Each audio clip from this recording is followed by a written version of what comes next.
ही पूर्ण यादी रुपाली चाकणकरांच्या फोन कॉल्सची आहे, जी त्यांनी इनकमिंग आणि आउटगोईंग खरातांना केले.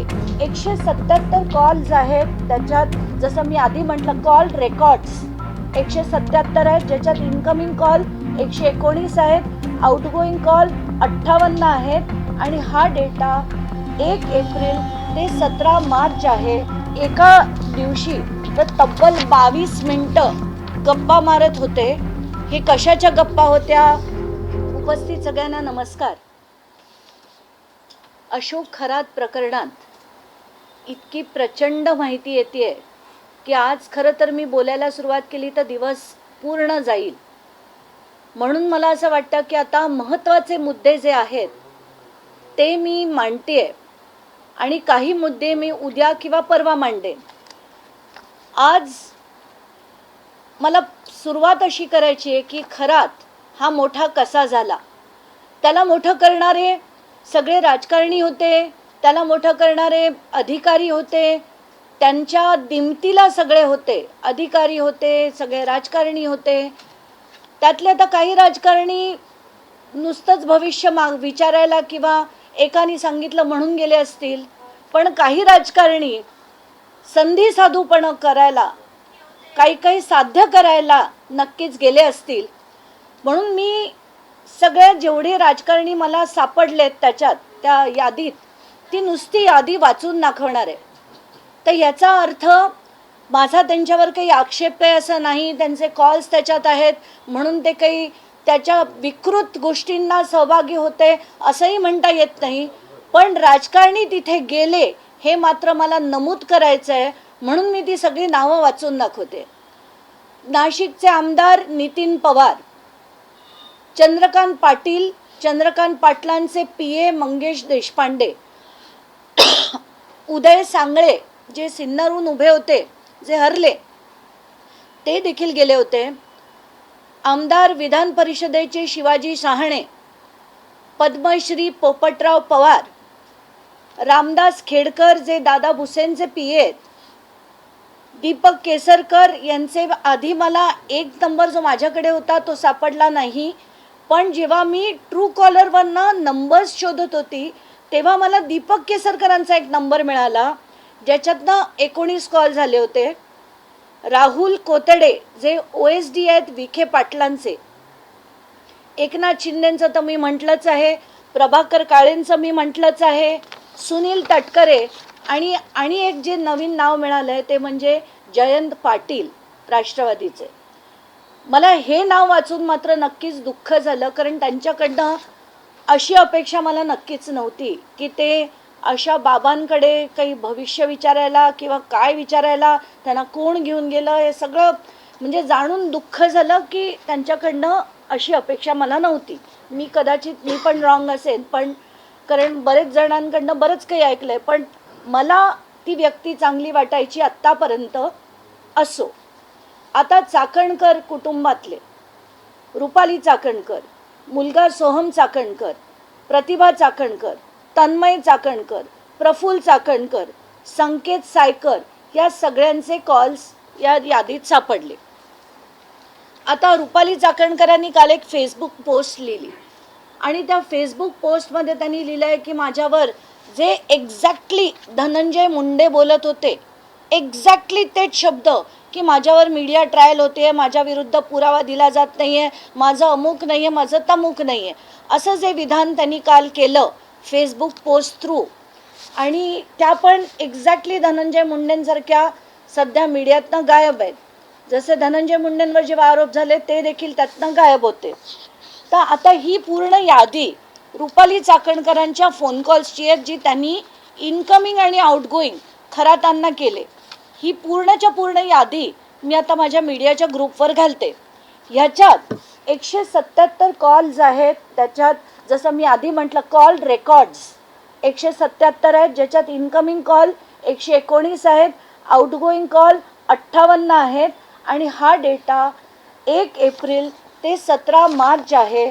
आणि इंटरेस्टिंगली 17 मार्चपर्यंत अगदी त्यांचा फोन बंद होईपर्यंत रुपाली चाकणकर त्यांच्याशी बोलायच्या.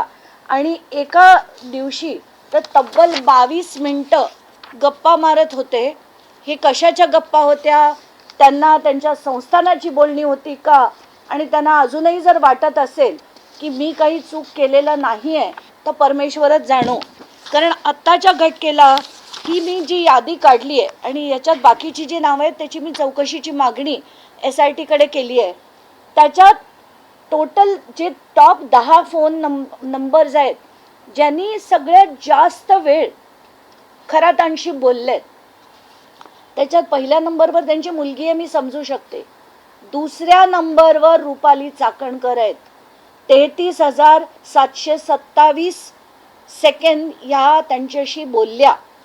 तर रुपाली चाकणकर, जर तुमचं काही काम नव्हतं, फक्त संस्थेचं काम तुम्ही पाहत होत्या, तर तुम्ही त्यांना करणाऱ्यातल्या कॉलमध्ये टॉपच्या दुसऱ्या नंबरवर कशा, म्हणजे तुमचे सगळ्यात जास्त कॉल 177 कॉल सोडा, काही कॉल जर 30 सेकंदाचे असते तर मी समजू शकले असते, पण तुमचं सगळ्यात जास्त जर खरातांशी कोणी बोललं असेल तर त्याच्या नंबर 2 पदावर रुपाली चाकणकर आहेत. आता बाकीची नावं मी वाचून दाखवते.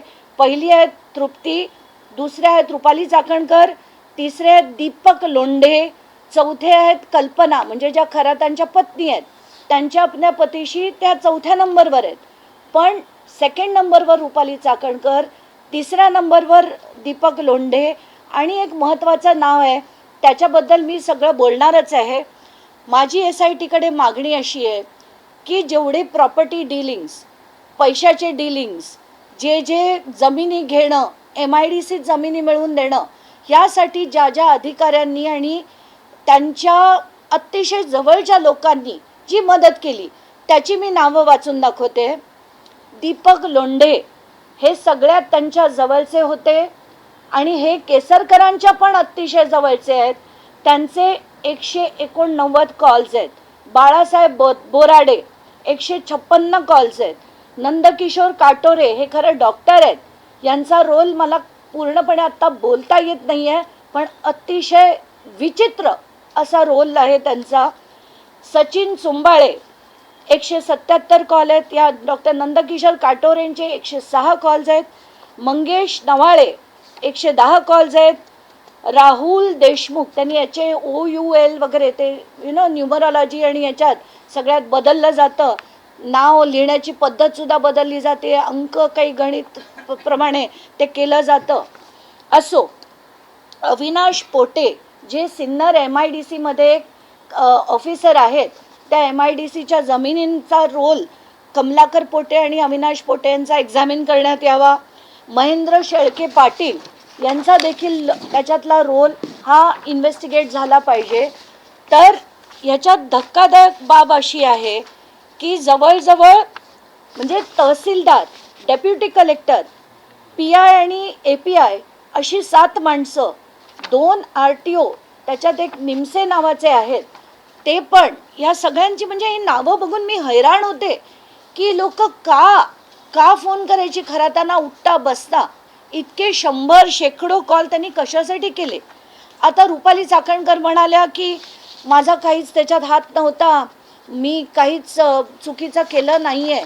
मग रुपाली ताई, हे जे झालं आहे की तुम्ही 5 तारखेला आयोगाकडनं जी नोटीस पाठवली होती आणि त्याच्यात तातडीने म्हणजे 9 तारखेला तुम्ही त्याचं जे हिअरिंग घेतलं, इतकी काय घाई झाली होती खरातांची प्रकरणं संपवण्याची, तुम्हाला याची चौकशी झाली पाहिजे. आणि म्हणून आपल्या रुपाली चाकणकरांना SITने ताबडतोब खरं बोलवलं पाहिजे होतं. आता महिना उलटून जातोय तरी पण त्यांना बोलवलं जात नाही आहे, याचं मला नक्कीच दुःख आहे. मी परत त्यांना लिहित राहणार आहे जोपर्यंत या सगळ्यांना बोलवलं जात नाही, या सगळ्या राजकारण्यांना शो कॉज नोटीस पाठवली जात नाही, तोपर्यंत हे सगळं चुकीचं होतं असंच माझं मत आहे. आणि जनतेचं आय एम शुअर सगळ्यांचं, साध्या नागरिकांचं सगळ्यांचं हेच मत आहे. दुसरी गोष्ट, प्रतिभा चाकणकर आल्या आणि म्हणाल्या की ती खाती खोटी आहेत, माझ्या सह्या खोट्या आहेत, हसत बोलत होत्या आणि म्हणतायत की मला काही कोणी बोलवलं नव्हतं, आम्ही जिथे फेरफटका मारायला आलो. हे जे आहे ही पाठवलेली नोटीस आहे आणि ही मी मुद्दाम, कारण पोलीस अधिकाऱ्यांना तुम्ही विचारा, SIT कडे आणि सगळ्या 3 ठिकाणी चौकशा सुरू आहेत. एक नाशिक CP, एक अहमदनगर SP आणि एक SIT चौकशी करते महिलांच्या अँगलवर. नाशिक अहिल्यानगरचे करतायत समता पतसंस्थेच्या आणि इतर पतसंस्थेच्या बाबतीत, आणि इतर सगळी चौकशी नाशिक CP करतायत. तर ही मी विनंती केली त्यांना की माझ्याकडे जी माहिती येते मी पहिली पोलिसांना पाठवते, त्यानंतर 2 दिवस गेल्यानंतर मी ती माध्यमांना माहिती देते, कारण आम्हाला काय करायचं आणि काय नाही. तर हे जे लेटर आहे ते मी मुद्दाम मागितलं की मला हे लेटर द्या. या म्हणतायत की मला चौकशीला बोलवलंच नव्हतं.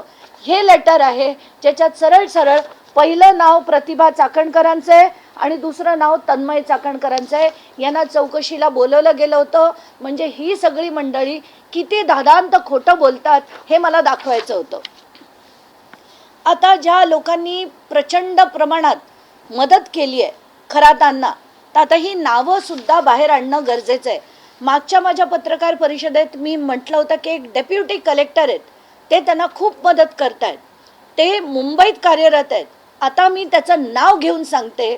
ते अभिजित भांडे पाटील, जे इथे SRA मध्ये होते, त्यांची SRAतनं सुद्धा त्यांना पदमुक्त करून त्यांना पुन्हा त्यांच्या ओरिजिनल ठिकाणी आणलं आहेत. यांना खरं तर पदमुक्त करणंच गरजेचं आहे. यांना सस्पेंड पण नाही, त्यांना रस्टिकेट काढून टाकणं गरजेचं आहे. हे अभिजित भांडे पाटील तुम्हाला आता या चित्रांवर आणि सगळे फोटोज जे आहेत ते मी सगळे माध्यमांना आता देते. हे अभिजित भांडे पाटील जे केसरकरांबरोबर दिसत आहेत आणि खरातांबरोबर या फोटोमध्ये दिसत आहेत. त्यांचे 2 फोन्स आहेत. एका फोनवरनं त्यांनी खरातांशी 143 वेळा संभाषण केलंय आणि दुसऱ्या फोनवरनं 53 वेळा. तर ही त्याची अख्खीच्या अख्खी लिस्ट किती कॉल्स त्यांनी केलेत. आणि आत्ताच्या घटकेला मला जी माहिती मिळाली आहे की कल्पना खरात, तृप्ती खरात, सृष्टी खरात आणि हर्षवर्धन खरात हे जे आत्ता फरार आहेत, तर त्याच्यात कल्पना आणि हर्षवर्धन फरार आहेत. त्या दोन्ही मुलींचा रोल मला माहीत नाही म्हणून मी बोलणार नाही. पण हे जे 2 जण फरार आहेत त्यांना आत्ता यांनी कुठेतरी संरक्षण दिलंय आणि म्हणून मी SITला विनंती करते की यांची तात्काळ चौकशीसाठी यांना डिटेन करण्यात यावं अशी माझी मागणी आहे. कारण सगळीकडनं खरातांना मदत करण्यासाठी हा माणूस फार पुढे आहे असं मी अतिशय जबाबदारीने विधान करते. आता याच्यातली बाकीची माणसं, जसं मी म्हटलं दीपक लोंढे नावाचा व्यक्ती ज्याचं नंबर 3 वर कॉन्व्हर्सेशन खरातशी होतंय, त्याचे आपण फोटो पाहूया. हा फोटो दीपक केसरकरांबरोबर, हा भाईंबरोबर, हा सुनील तटकरेंबरोबर, हा एकनाथ शिंदेंबरोबर, हा पुन्हा एक एकनाथ शिंदे आणि दीपक केसरकरांबरोबर, हा पुन्हा दीपक केसरकरांबरोबर, हा दादा भुसेंबरोबर, हा पुन्हा एक दीपक केसरकरांबरोबर. तर हे सगळं का होतं? शिंदे गट हा त्यांच्या जवळ का होता? या सगळ्यात चौकशी राजकारणात मला बिलकुल पडायची इच्छा नाही आहे. माझा आक्षेप या गोष्टीवर आहे की सगळी राजकारणी, हे सगळे अधिकारी हे सतत खरातांना मदत करत होते, पाठीशी घालत होते. आत्तासुद्धा कल्पना खरात आणि हर्षवर्धन खरात यांना एवढ्याचसाठी लपवण्यात येत आहे कारण त्यांना जर अटक झाली तर सगळं याच्या मागचं षडयंत्र बाहेर येईल आणि म्हणूनच अभिजित भांडे पाटील यांना डिटेन करण्याची गरज आहे. आणि आता मी जसं म्हटलं होतं की मी शेवटचा मुद्दा जो घेईन तो अतिशय महत्त्वाचा असेल. मी मागच्या वेळी सांगितलं होतं की 27 ते 31 जानेवारी 2026 या दिवसांमध्ये समता पतसंस्थेमध्ये अफाट प्रमाणात उलाढाल झाले होत्या. मी तारखांमध्ये सांगितलं होतं की किती तारखेला किती मेसेजेस आले, त्याची माहितीसुद्धा मी माध्यमांना दिली होती.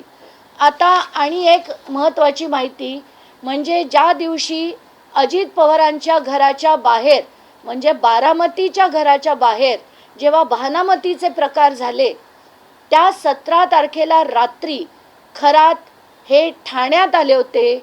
18चा पूर्ण दिवस ते ठाण्यात होते आणि 34 सेकंदामध्ये 6 फायनान्शियल ट्रान्झॅक्शन्स झाले. जे 6 फायनान्शियल ट्रान्झॅक्शन 34 सेकंदांमध्ये. आणि त्या सगळ्याचा जे याच्यावर आपल्याला दिसतंय की हे जेव्हा झालं तेव्हा खरात ठाण्यात होते. ठाणा वेस्टला एका रेस्टॉरंटमध्ये बसलेले होते. आता ह्याची चौकशी काय, त्याचं गूढ काय, हे पोलिसांनी उलगडायचं आहे. आता तुम्हाला कोणाला काही प्रश्न विचारायचे असतील तर ते नक्कीच विचारा. ताई, आता तुम्ही जो शेवटचा मुद्दा मांडला त्या मुद्द्याशी संबंधित प्रश्न असा आहे की मागच्या वेळेला जेव्हा तुम्ही काही ट्रान्झॅक्शनबद्दल बोलला होता त्या अजित पवारांच्या मृत्यूच्या दिवसाच्या मागच्या पुढचे होते. आज तुम्ही सांगताय की भानामती जी झाली होती त्या दिवसाचे हे सगळे ट्रान्झॅक्शन आहेत. या ट्रान्झॅक्शनचा आणि अजित पवारांचा जो अपघाती मृत्यू आहे याचा काही संबंध आहे असं तुम्हाला वाटतं का? मला तर नक्कीच वाटतंय. म्हणूनच तर मी शोधलं की ज्या दिवशी कारण मी पहिले 27 ते 31 जे ट्रान्झॅक्शन्स होते ते मांडले. त्याच्यावर रोहित पवारांनी एक ट्विटरवर त्यांनी माहिती दिली होती की अजित पवारांच्या घराच्या बाहेर सुद्धा बानामतीचे प्रकार झाले होते. मी माध्यमांकडनं ती तारीख घेतली, ती तारीख शोधली आणि त्याच्यात मला दिसलं की त्या दिवशी त्यांचं लोकेशन हे ठाण्यात होतं आणि 6 ट्रान्झॅक्शन हे 18 तारखेला सकाळी झालेले आहेत. आणि त्याचं सगळ्या 6चे 6 34 सेकंदांमध्ये होऊन हे सगळे 6 लोकेशनसुद्धा ते मी टावर लोकेशनसुद्धा एसपींकडे पाठवून दिलेले आहेत. ही सगळी माहिती जी मी बोलतेय ती 2 दिवसापूर्वी मी एसपींकडे पाठवलेली आहे. खरं तर नाशिकमध्ये तुम्ही आता कल्पना खरात यांच्या देखील नावाचा उल्लेख केला. अजून एक TCS कंपनीचा धर्मांतराचा प्रकार उघडकीस आलाय. मात्र या प्रकरणात दोन्ही ज्या महिला आहेत त्या दोन्हीही फरार आहेत. म्हणजे खरात प्रकरण असेल TCS प्रकरण असेल दोन्ही महिला आरोपी फरार आहेत. अजूनही त्या सापडलेल्या नाही आहेत. खरं तर फसवणुकीचे गुन्हे देखील झाले आहेत परंतु अजूनही का त्यांना पकडण्यात यश येत नाहीये? कसं आहे की कल्पना खरात यांच्यावर खरं तर पोलिसांनी पाळत ठेवणं गरजेचं होतं. ज्या दिवशी यांना अटक झाली त्या दिवशीपासून त्या कुटुंबावर पाळत ठेवणं हे खरं पोलिसांचं कर्तव्य होतं. पण त्यांना मुद्दाम, मला तर खरंच असं, कारण प्रत्येक नागरिकाला असंच वाटतं की हे मुद्दाम केलं गेलं का. त्यांनी त्या आता दुसरीकडे जाऊन तिकडनं रोज बेल ॲप्लिकेशन करताना आपल्याला दिसत आहेत, त्याच्यावर तारखा पडताना आपल्याला दिसत आहेत. मग त्यांना वाचवण्याचा प्रयत्न होतोय का? त्यांना अटक होऊ नये, त्यांची चौकशी होऊ नये. कारण चौकशी झाली तर अनेक गोष्टींचा उलगडा होईल. जसं आपल्याला आठवत आहे कराड प्रकरणात कृष्णा आंधळे तेव्हापासून जो गायब आहे तो आत्तापर्यंत मिळाला नाही. तर असाच काही प्रकार, कारण महत्त्वाची माहिती जी आहे, राजकारणी कोण इन्व्हॉल्ड आहेत ते बाहेर निघू नये म्हणून यांना गायब केलंय का असा प्रश्न पडतो. सगळ्यात शेवटचा जो मुद्दा तुम्ही उपस्थित केलेला आहे की जेव्हा अजित पवार यांच्या घराबाहेर बाणामती झाली त्याच वेळी हा ठाण्यामध्ये होता. कुणाकडे इंडिकेट करायचं तुम्हाला नेमकं कुणाशी? मला आता काहीच इंडिकेट करायचं नाही. मला जी माहिती मिळाली 18 तारखेचा मी शोध घेतला, जी माहिती आली ती मी पुढे ठेवली आहे. आता कोणाचं काय इंडिकेट करायचं ते माध्यमांनी ठरवावं. मला त्याच्यावर काहीच टिप्पणी करायची नाही. नाही, समता पतसंस्थेत 6 ट्रान्झॅक्शन 34 सेकंदांमध्ये झाली आणि ती 34 सेकंदांमध्ये किती रुपयांची झाली ह्याची चौकशी झाली पाहिजे. आता मला जी माहिती मिळते आहे की 27 ते 29, 27, 28 आणि 29 या 3 दिवसात 5,33,00,000 रुपयाच्या ट्रान्झॅक्शन या समता पतसंस्थेत झालेल्या आहेत. म्हणजे ज्या दिवशी अजित पवार गेले त्या दिवशी 5,33,00,000च्या ट्रान्झॅक्शन्स 3 दिवसात झाल्या आणि 30 आणि 31ला ज्या झाल्या आहेत त्या फार छोट्या होत्या. तर महत्त्वाची माहिती हीच आहे की 27, 28 आणि 29 या 3 दिवसात 5,33,00,000च्या ट्रान्झॅक्शन झाल्या. आता त्या कोणाच्या झाल्या, कोणाकडनं कोणाकडे आले हे सगळं काढणं एस आय टीचं नाही. त्याचं खरं तर आता हे एवढा व्यवहार होतोय, त्याची व्याप्ती इतकी वाढत चालली आहे. EOW अजून का नाही आलं आहे? कारण ही चौकशी करणं हे EOWच्या अखत्यारीत येतं, EDच्या अखत्यारीत येत नाही.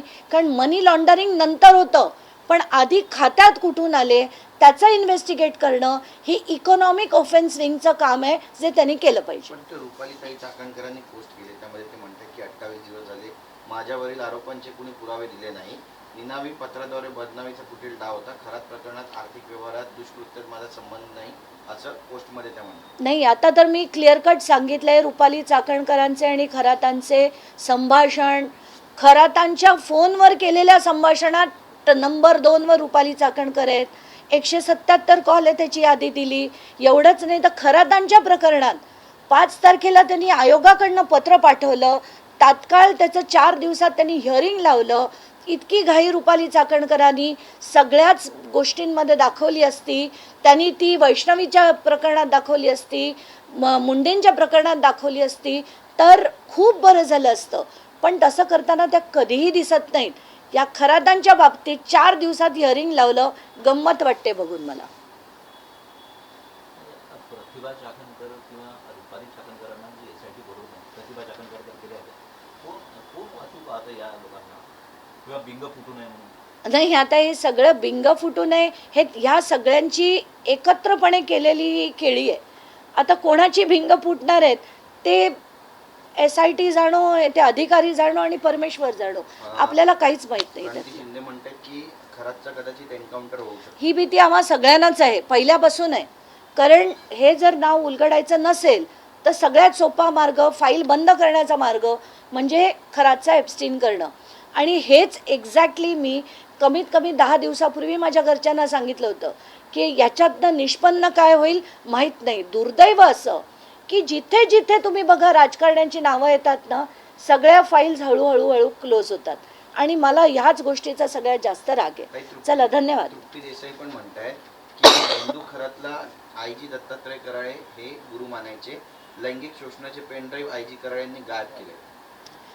तुम्हाला मुद्दाम आता तुम्ही विषय काढलात म्हणून सांगते. जसं मी काल दत्ता कराळेंबद्दल बोलले, त्यांची माझ्याकडे 3 प्रकरणं आली होती. एक इन्कम टॅक्सचं होतं, एक सायबर फ्रॉडचं होतं आणि तिसरं हे आत्ताचं आलं खरातांचं. तर हे जे तिसरं प्रकरण आहे त्याच्यात जेव्हा मी त्यांचं भाषण ऐकलं अतिशय संताप आला. कारण एखादा IG लेवलचा अधिकारी तिथे जाऊन जेव्हा म्हणतो की ते काय वाचासिद्धी आहे म्हणे त्यांना, आणि वाचासिद्धीचा प्रत्यय तुम्हा सगळ्यांना आला असेल तसाच मला देखील आला आणि तो त्यांच्या नेत्रातनं दिसतो. अरे तुम्ही काय बोलताय? There is something called as all India. जे ऑफिसर्स आहेत ना, जे IPS ऑफिसर्स आहेत, सिनियर लेवल ऑफिसर्स आहेत, त्यांच्यासाठी एक कंडक्टचा एक प्रोटोकॉल असतो. त्याच्यात सरळ लिहिलं आहे की ते कुठल्या कार्यक्रमाला गेले तर त्यांना बोलण्याची पद्धत असायला हवी. कुठूनही जनतेवर त्याचा कुठलाही परिणाम होऊ नये अशा पद्धतीने त्यांनी बोलणं गरजेचं असतं. पण जर IG लेवलचा अधिकारी गुरुपौर्णिमेच्या फंक्शनमध्ये जाऊन बोलतोय की त्यांना वाचासिद्धी आहे, वाचासिद्धी असं जर IG लेवलचा अधिकारी बोलतोय तर काय समजायचं लोकांनी? मग नागरिकांना वाटणारच ना की यांच्याकडे जायला काहीच हरकत नाही आहे, हे अशोक खरात खरंच देवाचा दुसरा अवतार आहे, त्यांच्या पायावर काय, त्यांच्या डोक्यावर काय, जी फुलं टाकली जायची ती पडणारच. कारण पोलीस जर त्यांचं संरक्षण करतील, अधिकारी करतील, राजकारणी करतील तर सामान्य जनतेला नक्कीच ती भोळी असते, त्यांना अमुक गोष्टी माहिती नसतात. तर त्या लोकांनी जे त्यांच्या पायावर आणि डोक्यावर जो फुलांचा वर्षाव केला त्यात काहीच नवल वाटत नाही मला. कधी कुठलाही माणूस माझ्यावरचे आरोप खरे आहेत असं म्हणेल का? आणि कराळींनी ते बोलले, त्याच्यात मला काहीच आश्चर्य वाटत नाही. ते काय आहेत हे सगळ्या पोलीस फोर्सला सुद्धा माहिती आहे, सगळे टॉप टू बॉटम सगळ्यांना माहिती आहेत दत्ता कराळे काय आहेत ते. कराळे यांच्या मुलासोबत जासूद आणि खरात यांचे व्यवहार झाल्याचं कळतंय. त्यामध्ये कोणाशी? जो कराळे यांच्या मुलाचे व्यवहार जे आहेत जासूद आणि खरात यांच्या सोबत झाल्याचं समजतं. त्यामध्ये कराळे यांच्या मुलाच्या नावाने काही शेल कंपन्या देखील आहेत असं दिसून येतं. हो, तेही खरं आहे. कराळेंच्या मुलांच्या नावाने मी काय ते बोलणार नाही आत्ता, कारण चुकीचं होईल ते. आणि संभाजीनगरचे पण एक अतिशय सिनियर व्यक्ती आहेत, त्यांच्या मुलांच्या पण एकत्र LLPs आहेत आणि त्याच्यात अनेक गोष्टी झालेल्या आहेत. पण तेच मी तुम्हाला सांगते की जर पोलीस जे लोकांचं संरक्षण करण्यासाठी आहेत तेच जर अशा पद्धतीने फ्रॉड्स करायला लागलेत एकानंतर एक, तर याला धारेवर धरणं गरजेचं आहे. पण या लोकांना यंत्रणा वाचवते, यांना टॉप भाजपचे अधिकारी वाचवत आहेत आत्ताच्या घटकेला. म्हणूनच मला असं वाटतंय की खरं जर या सगळ्यांना सरळ करायचं असेल तर गृहमंत्र्यांनी कारवाई करायला हवी होती, पण ते कधीच कारवाई करताना मला दिसत नाही. तुम्ही आता या मागील 1 महिन्यामध्ये जेव्हापासून बंदूक प्रकरण आलंय, तुम्ही जसं म्हटलं की जेव्हा आरोप झाले मुंडेंवरती शांत बसले, नंतर व्यक्त झाले, तसंच या प्रकरणामध्ये काल एक्सपोस्टच्या नंतर चाकणकरांचे तो जो टायमिंग आहे तो काही सुचवू पाहत आहे का? कारण की 1 महिना शांत राहिल्या, काल पोस्टवरती त्या बोलल्या. नाही, ते कसं आहे की आता प्रश्नांना उत्तरं द्यायची नसली तर एरवी पटापट बोलणाऱ्या चाकणकर 1 महिना काहीच बोलत नाही आहेत. जर मला असा कोणी माझ्यावर आरोप केला असता मी छातीठोकपणे सांगितलं असतं की असा प्रश्नच नाही, तुम्ही मला विचारू शकत नाही, मी केले हे घ्या माझं सगळं. जसं आता मध्ये सूरज चव्हाण म्हणाले होते यांच्या पासपोर्टची चौकशी करा, यांच्या इन्कम स्रोताची चौकशी करा. पहिलं मी दाखवले माझे पासपोर्ट, दुसरं मी दाखवलं माझं ITR. असंही दाखवण्याची हिंमत आहे का रुपाली चाकणकरांची? त्यांचं घर, त्यांची प्रॉपर्टी, त्यांचे ॲसेट्स जे अमाप प्रमाणात वाढले ते कसे वाढले सांगू शकतील का त्या? मी सांगू शकेन माझं कसं झालं. आणि ज्याला घाबरायची कधी म्हणजे कशाचीच त्यांना हे नसते ना, ते बिंदास बोलतात. पण 1 महिना न बोलणं याच्यावरनंच बरंच काही कळून गेलं आहे लोकांना. आणि 1 महिन्यानंतर एक एक्सपोज टाकणं का? येऊन प्रेस कॉन्फरन्स घ्या ना, की कोणाची हिंमत आहे माझ्यावर बोलण्याची, असं बोललं असतं तर मी समजले असते. पण कालच्या त्या एक्सपोजवरनं बरंच काही कळलं. माध्यमांना टाळण्याचा प्रकार आहे. नक्कीच आहे. चला, धन्यवाद. थँक्यू. ABP माझा, उघडा डोळे बघा नीट.